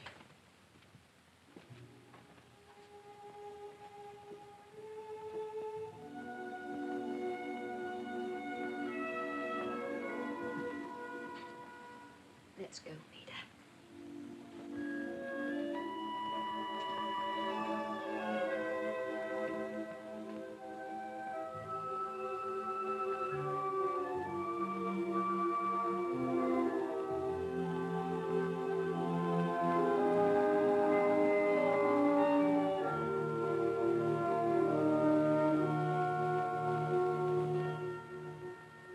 Peter, I'm like you now.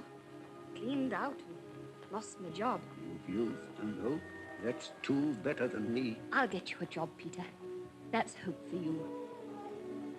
The youth will have to be enough for me. I've just enough left for 2 good teas and my bus home. Don't be proud, Peter. It's sharing between friends. And promise me you'll talk to me and not let me cry.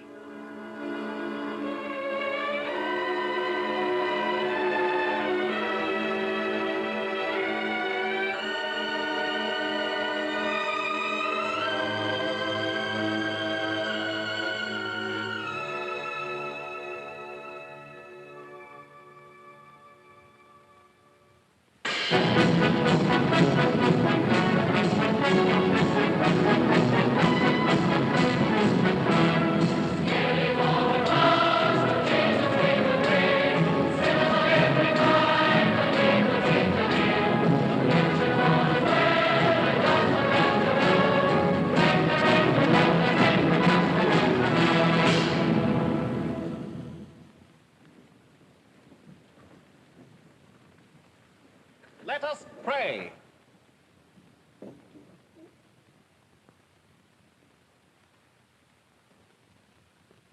Amen. The General.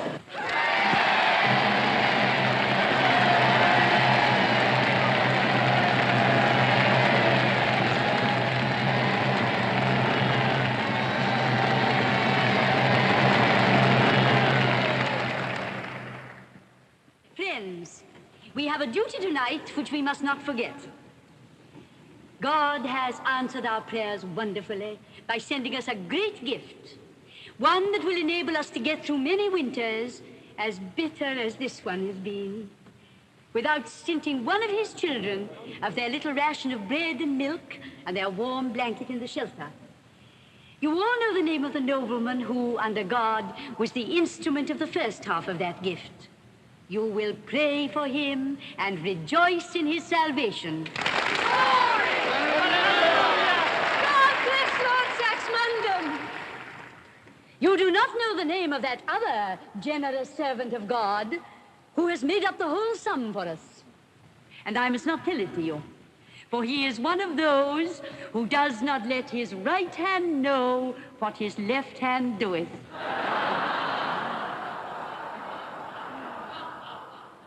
Friends, he is here among us tonight.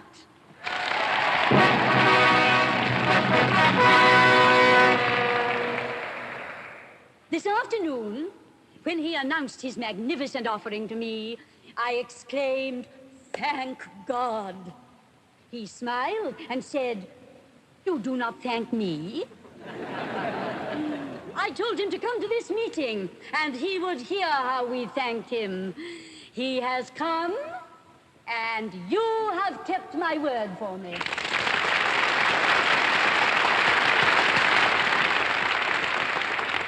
My friends, you may not know him on this side of the grave, but when we cross the river over there, he will be there with us still, and you will know him by the seal of God on his brow. Lord. We will now sing our old favorite, "Abide with Me."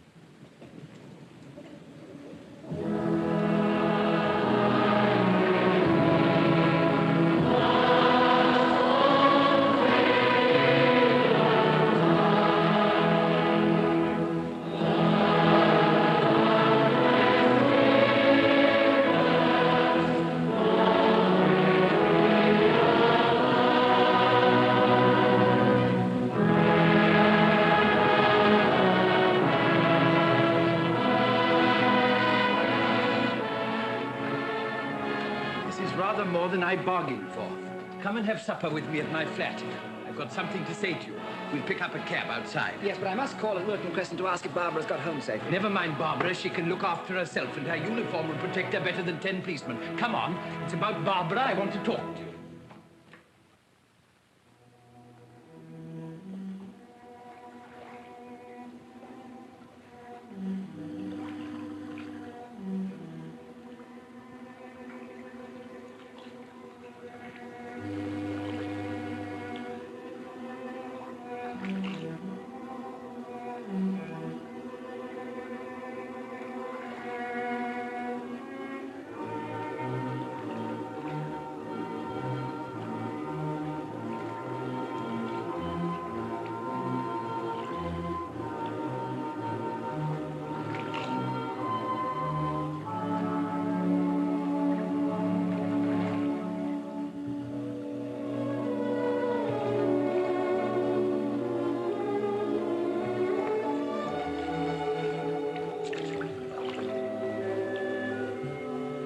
Now, then, what's your game?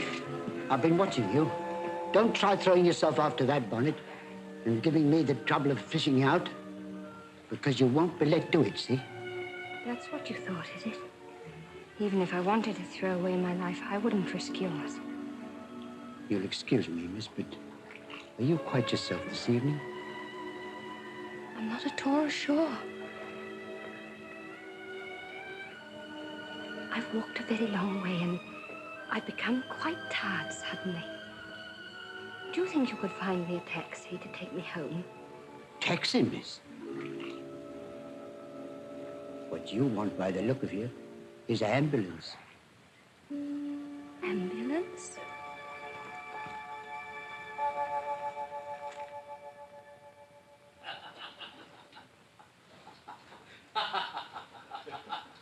But she said, "You don't think me better." A remarkable woman. It's nice and warm in here. Help yourself, my friend. Have some brandy. No, thanks. I'll have some water. My throat's still dry. I don't know how to sing, and the result of my attempts at the meetings is always incipient laryngitis.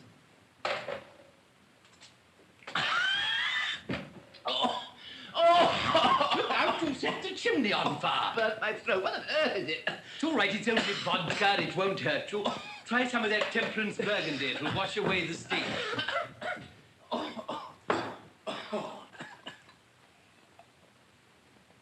You may call it a temperance burgundy, sir, but I should be sorry to venture on more than one glass of it myself. Nonsense. After that awful stuff, it's like milk. Steady, steady. My burgundy isn't as mild as it seems. Oh, are you all right? Perfectly. Good.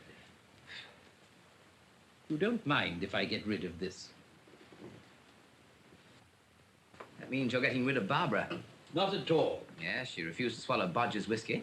Do you think she's any more likely to swallow your money and gunpowder? She's swallowed a good deal of it already, my friend. What do you suppose she's been living on all these years? You think you'll end by making me swallow them, don't you? Both of you will have to swallow them. They are mystical powers above and behind the three of us that will make short work of your scruples. Do you think I don't know all about the mystical powers, Machiavelli? You remember what Euripides says about your money and gunpowder? No. One and another in money and guns may outpass his brother. And men in their millions float and flow and seethe with a million hopes at 11. And they win their will or they miss their will. And their hopes are dead or are pined for still. But whoe'er can know as the long days go that to live is happy, has found his heaven. It's my translation. What do you think of it? I think, my friend, that if you wish to know as the long days go that to live is happy, you must first acquire money enough for a decent life and power enough to be your own master. You're damnably discouraging. What else is wisdom? What of man's endeavor or God's high grace so lovely and so great? To stand from fear set free, to breathe and wait, to hold a hand uplifted over fate. And shall not Barbara be loved forever? Oh, Euripides mentions Barbara, does he? It's a fair translation. The word means loveliness. And may I ask, as Barbara's father, how much a year she's to be loved forever on? As Barbara's father, that's more your affair than mine. I can feed her by teaching Greek, that's about all. Do you consider it a good match for her? Mr. Undershaft, I am in many ways a weak, timid, ineffectual person, and my health is far from satisfactory. But whenever I feel I must have anything, I get it, sooner or later. I feel that way about Barbara. I don't like marriage. I feel intensely afraid of it. I don't know what I shall do with Barbara or what she'll do with me. But I feel that I and nobody else must marry her. Please regard that as settled. Oh, not that I wish to be arbitrary, but why should I waste your time in discussing what's inevitable? You mean you'll stick at nothing? Precisely.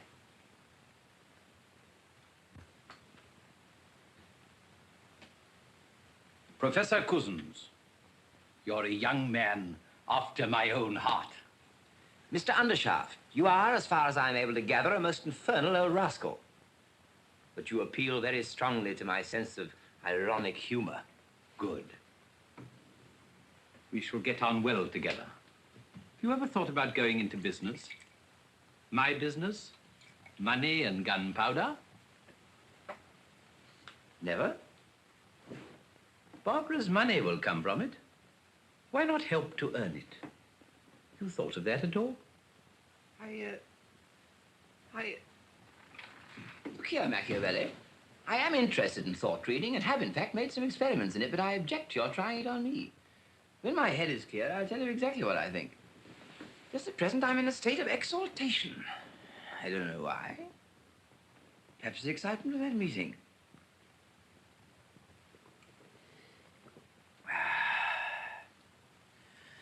Whew. The room's very hot. Might we have a window open for a moment? Certainly. James, I should like a breath of fresh air myself. Sir? Draw back those curtains and open the window, will you? It's a very windy night, sir. So much the better. It's only for a moment.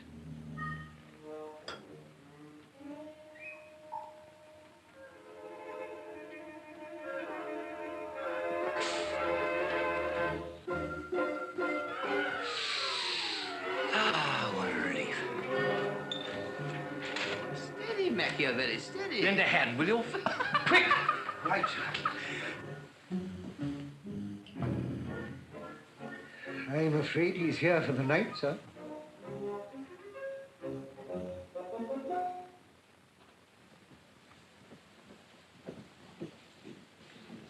Nobody down yet? Mr. Stevens down, my lady, and has had his breakfast. Miss Barbara's gone out, I suppose. No, my lady, Miss Barbara is not up yet. Not up yet? Are you sure? Quite sure, my lady. Miss Barbara came in late last night and said she was not to be called. Not to be called? Was she quite well? A little pale, my lady, and without her bonnet. I hadn't much time to notice. She went straight upstairs and left me to settle with the policeman and the ambulance. Policeman? Ambulance? There must have been some accident. Are you certain she wasn't hurt? I can assure you she was quite all right, my lady.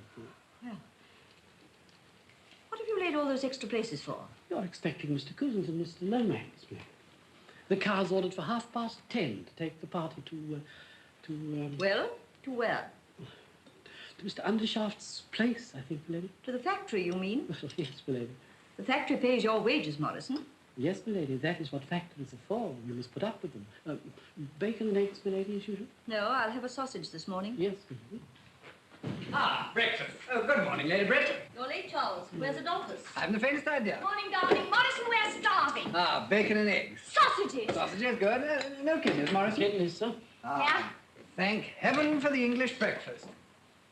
You know, as I always say, the one drawback about going abroad... Charles Lomax, if you must dribble, dribble like a grown-up man and not like a schoolboy. Dribble is dribble, you know, whatever a man's age. Good morning, everybody. Morning, Barbara. Morning. Good heavens, you've chucked a uniform. You mean that Barbara's changed her dress, Charles? Why not say so? Charlie means exactly what he says, Mother. Please, let's drop the subject.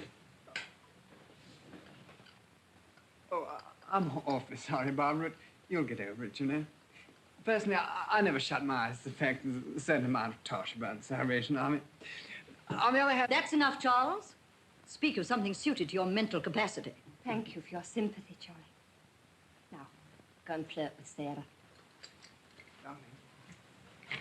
Barbara, I wish you wouldn't tell Charlie to do things. He always comes straight away and does them. Good morning, Lady Britt.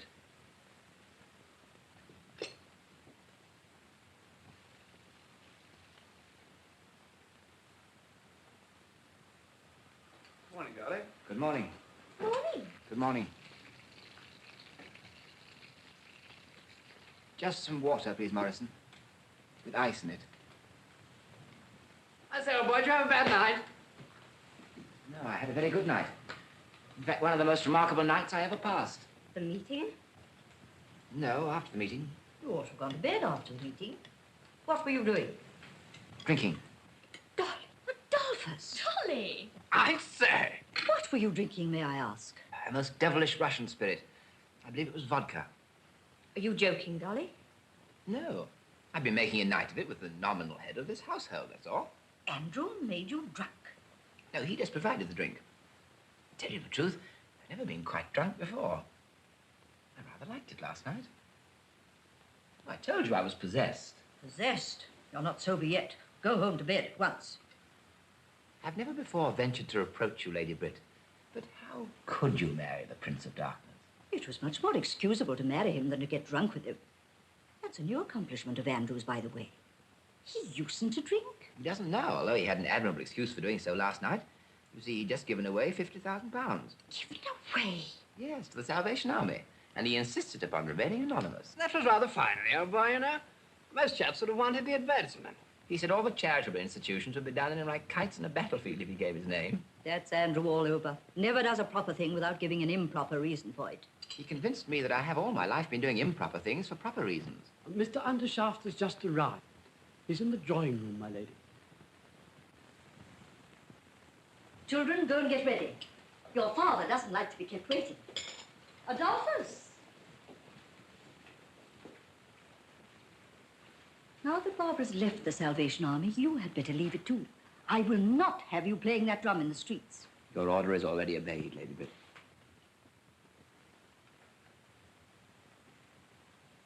Good. How fortunate to see you alone. Don't be sentimental, Andrew. Sit down. Sarah must have 800 a year until Charles comes into his property. Barbara will need more, need it permanently. Because Adolphus hasn't any property. Yes, my dear, I shall see to it. Anything else for yourself, for instance?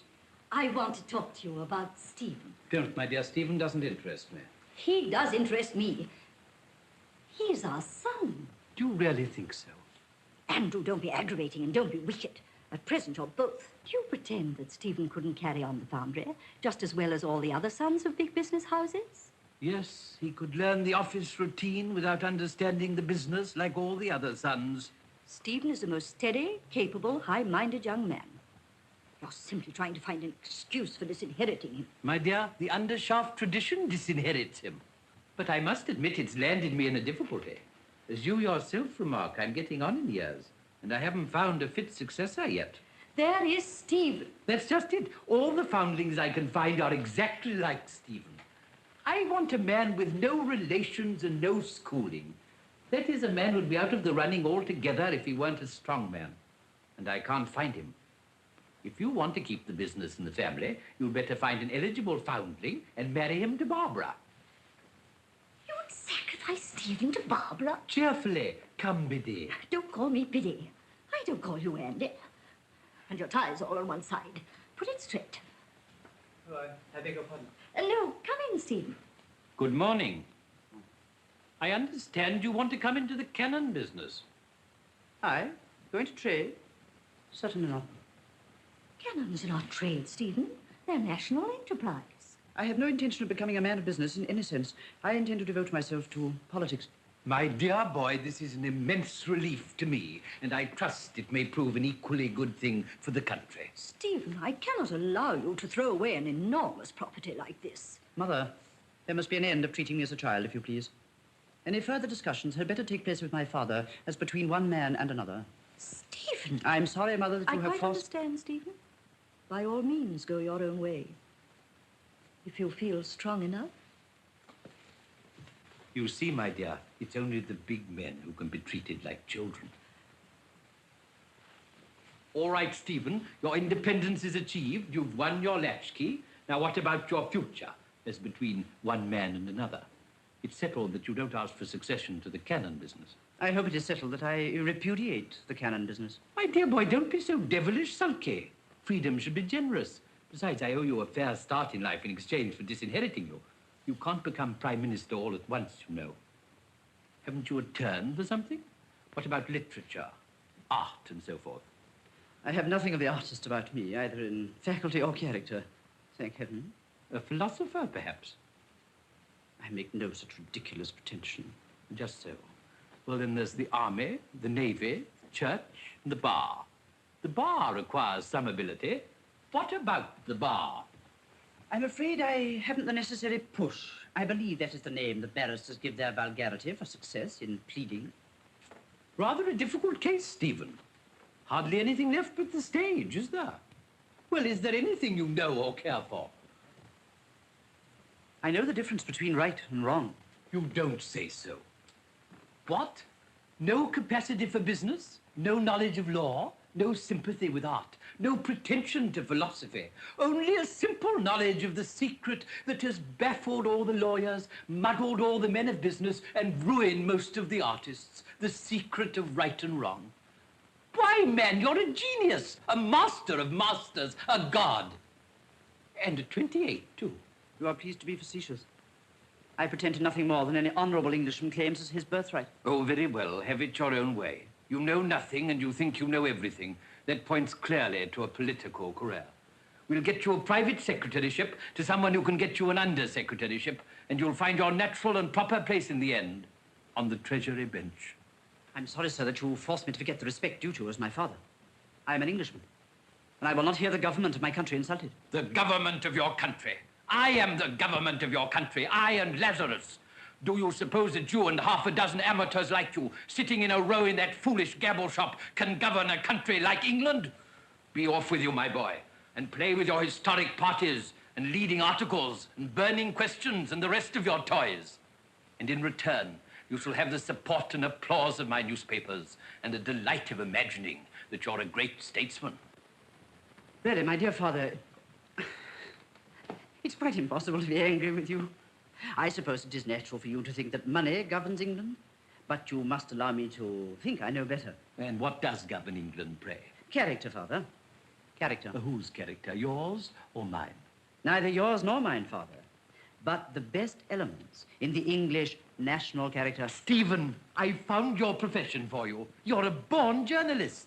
We must get you a job on the Times.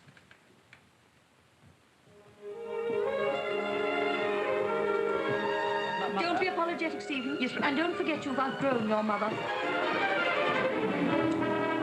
Morning, Morrison. Shall we see you again this evening, sir? I have your room ready for you. No, by George.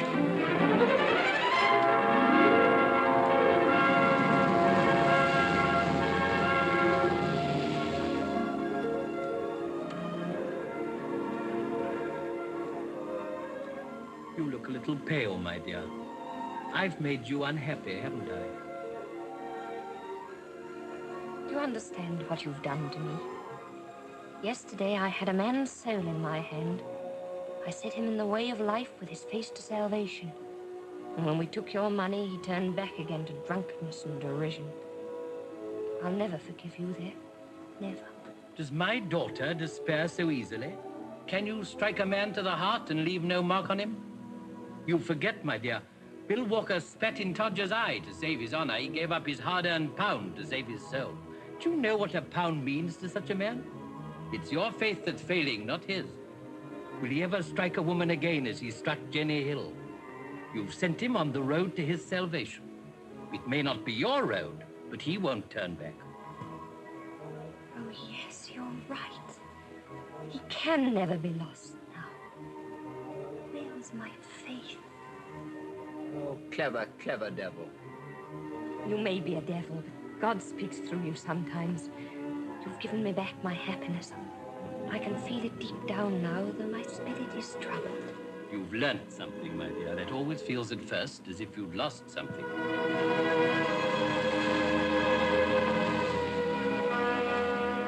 What have Barbara and I got to do with your factory of death? That's what I asked myself. I've always thought of it as a sort of pit where lost creatures with blackened faces stirred up smoking fires and were driven and tormented by my father. Is it like that, Papa? My dear, you'll see for yourself.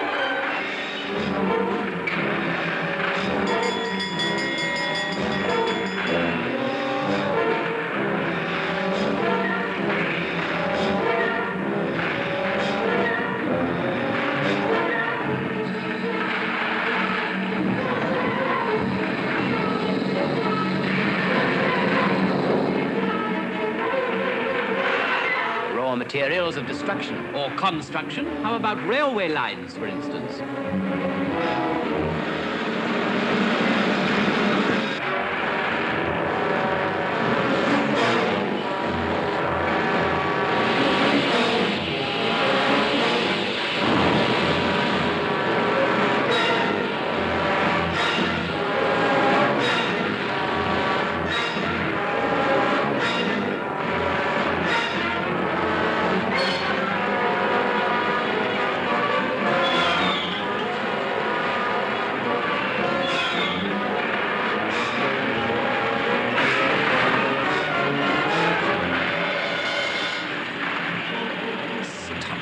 Remember the words of Plato? Plato? You dare quote a Greek philosopher to me? Plato says, my friend, that society cannot be saved until either the professors of Greek take to making gunpowder, or else the makers of gunpowder become professors of Greek.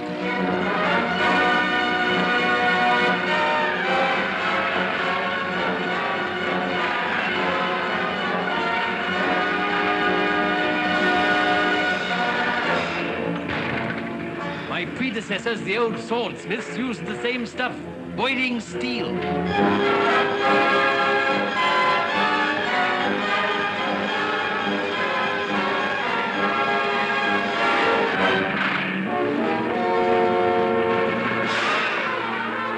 found anything discreditable? Nope.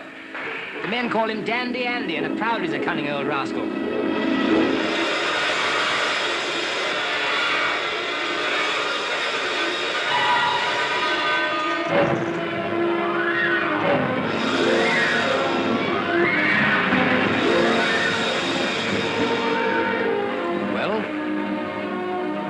Driving me against my nature. I hate war. Hatred is the card's revenge for being intimidated. Dare you make war on war? Here are the means.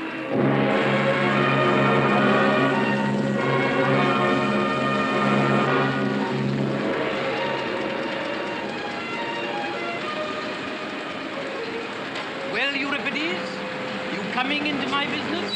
Understand this, you old demon. You have me in a horrible dilemma. I want Barbara. Like most young men, you greatly exaggerate the difference between one young woman and another. Quite true, Dolly. I refuse to walk another step through all these sheds and pipes and boilers. They mean nothing to me. I've never asked you to come and look at the kitchen range and the scullery sink. Why is that roof making a noise like a whale with asthma? It's breathing, my love. Come and see.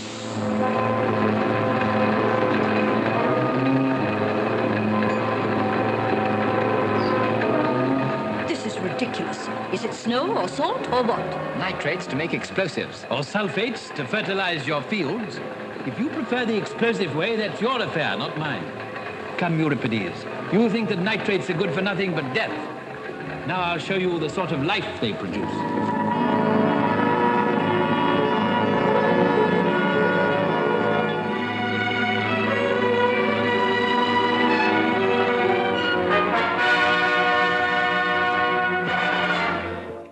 Where my workers live. Here they own everything and I own nothing. Sort of cooperative touch, huh? Exactly, Mr. Lomax. It makes it very difficult for them to leave my employment, but then they don't want to leave it. Why? Because they can't better themselves, my love.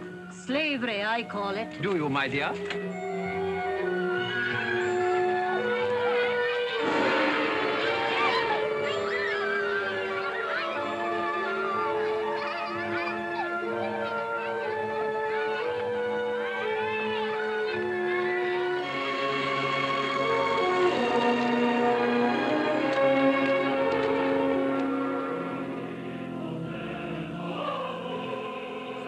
Church exhibition, right? Exactly, Mr. Lomax. It's a result of our belief in religious freedom.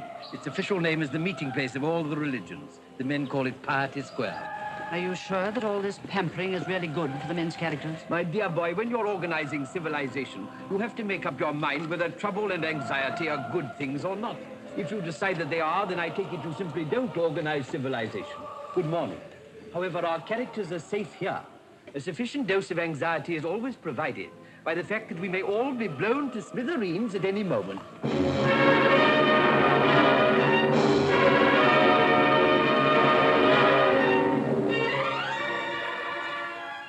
Well? Not a ray of hope. Everything perfect, wonderful, real. It only needs a cathedral to be a heavenly city instead of a hellish one. And to think of all that being yours. And you've kept it yourself all these years. It doesn't belong to me. I belong to it. It's the Undershaft inheritance. It is not. Your ridiculous cannons and that noisy banging foundry may be the Undershaft inheritance. But all that plate and linen, all those houses and orchards and gardens, they belong to us. They belong to me.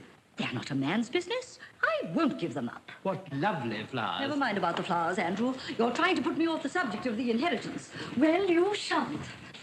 I don't ask it any longer, Stephen. He's inherited far too much of your perversity to be fit for it. But Barbara has rights as well as Stephen. Why should not Adolphus succeed to the inheritance? I should ask nothing better if Adolphus were a foundling. He's exactly the sort of new blood that's wanted in English business. But he's not a foundling, and there's an end of it. Not quite.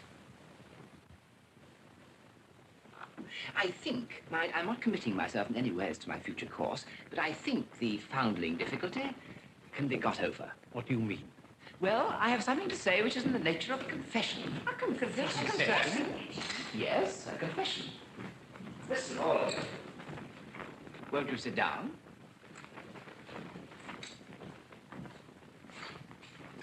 Until I met Barbara, I thought myself in the main an honorable, truthful man, because I wanted the approval of my conscience more than I wanted anything else. But the moment I saw Barbara, I wanted her far more than the approval of my conscience. Adolphus. I thought she was a woman of the people. And the marriage with a professor of Greek would be far beyond the wildest social ambitions of her rank. Adolphus. No, really.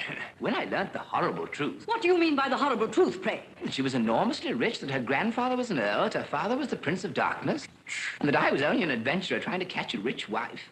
Then I stooped to deceive her about my birth. Dolly, your birth. Now, Adolphus, don't dare to make up a wicked story for the sake of these wretched Karens. Remember, I've seen photographs of your parents. And the Agent General for Southwestern Australia knows them personally and has assured me they're the most respectable married people. Oh, so they are in Australia, but here they're outcasts. Their marriage is legal in Australia, but not in England. My mother is my father's deceased wife's sister. And in this island, I'm consequently a foundling. I think not. You can marry your wife's sister, even in England. Ah, you can now, but not when my parents married. Is the subterfuge good enough, Machiavelli? You're an educated man. That's against the tradition. Greek hasn't destroyed my mind, it's nourished it. Besides, I didn't learn it in an English public school. Biddy, this may be a way out of the difficulty. Stuff! A man cannot make cannons any better for being his own cousin instead of his proper self. Well, I can't afford to be too particular. He's cornered the foundling market. Let it pass. You're eligible, Euripides. You're eligible. You know that you'll have to change your name. Do you object to that? Would any man named Adolphus, any man called Dolly, object to being called something else? Hardly. Now, as to money, I propose to treat you handsomely from the beginning. You shall start at 1,000 a year. 1,000? You dare offer a miserable 1,000 to the son-in-law of a millionaire? No, by heavens, Machiavelli, you shall not cheat me. You can't do without me, and I can do without you. I must have, £2,500 a year for 2 years. At the end of that time, if I'm a failure, I go. But if I'm a success and stay on, you must give me the other 5,000. What other 5,000? To make the 2 years up to 5,000 a year. The 2,500 is only half pay, in case I should turn out a failure. The third year, I must have, 10% of the profits. 10%? Do you know what my profits are? Enormous, I hope. Otherwise, I shall require 25%. But, Mr. Cusins, this is a serious matter of business. You're not bringing any capital into the concern. What? No capital? Is my mastery of Greek no capital? Is my access to the subtlest thought, the loftiest poetry yet attained by humanity no capital? My character, my intellect, my life, my career, and what Barbara calls my soul? Are these no capital? Say another word and I double my salary. Be reasonable. Mr. Undershaft, you have my terms. Take them or leave them. Very well, I note your terms and I offer you half. Half? You call yourself a gentleman and you offer me half? I don't call myself a gentleman, but I offer you half. This, your future partner, your successor, your son-in-law?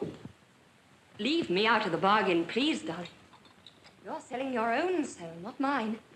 Come, I'll go a step further for Barbara's sake. I'll give you 3/5, but that's my last word. Done. Done in the eye. By the way, Mac, I'm a classical scholar, not an arithmetical one. Is 3/5 more than half or less? More, of course. I'd have taken 250. How you can succeed in business when you're willing to pay all that money to a university professor obviously isn't worth a junior clerk's wages. Well, what did Lazarus say? You'll be blamed for your opacity in money matters, poor fellow, as he's hitherto been blamed for mine. You're a shark of the first order, Euripides. So much the better for the firm. Dolly, old fellow, think before you decide. Do you feel that you're a sufficiently practical man? It's a huge undertaking, an enormous responsibility. All this massive business will be Greek to you. I think it'll be much less difficult than Greek.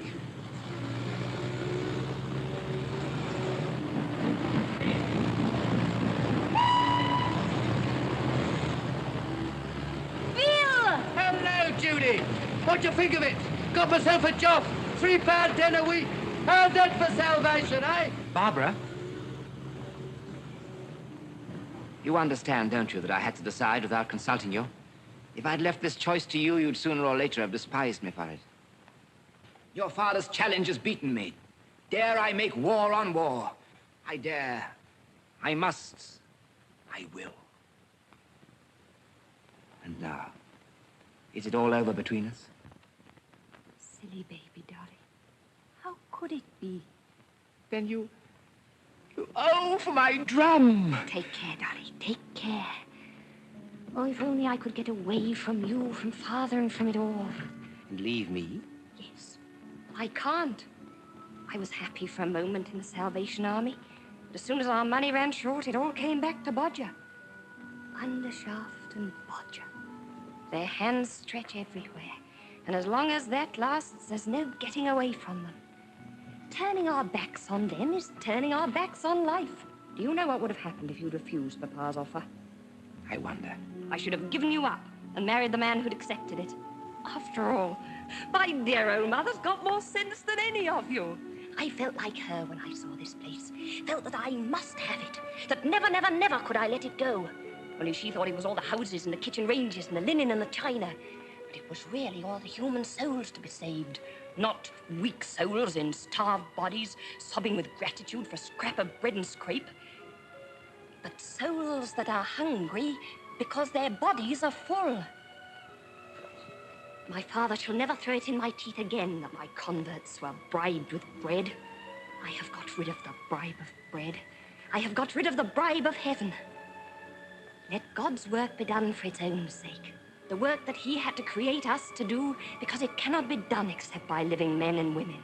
Then the way of life lies through the factory of death. Yes, through the raising of hell to heaven and of man to God. Through the unveiling of an eternal light in the valley of the shadow. Oh, did you think that my courage would never come back? Did you believe that I was a deserter? That I, who have stood in the streets and taken my people to my heart and talked of the greatest and holiest of things with them, could ever turn back and chatter foolishly to fashionable people about nothing in a drawing room? Never, never, never, never. Sooner than that, I'd sweep out the gun cotton sheds or be one of Bodger's barmaids. Major Barbara will die with the colors. Glory, hallelujah. Mama! Mama! Well, what does she say? She's gone right up into the skies. Mama! Well, Barbara, what do you want? A house in the village to live in with Dolly.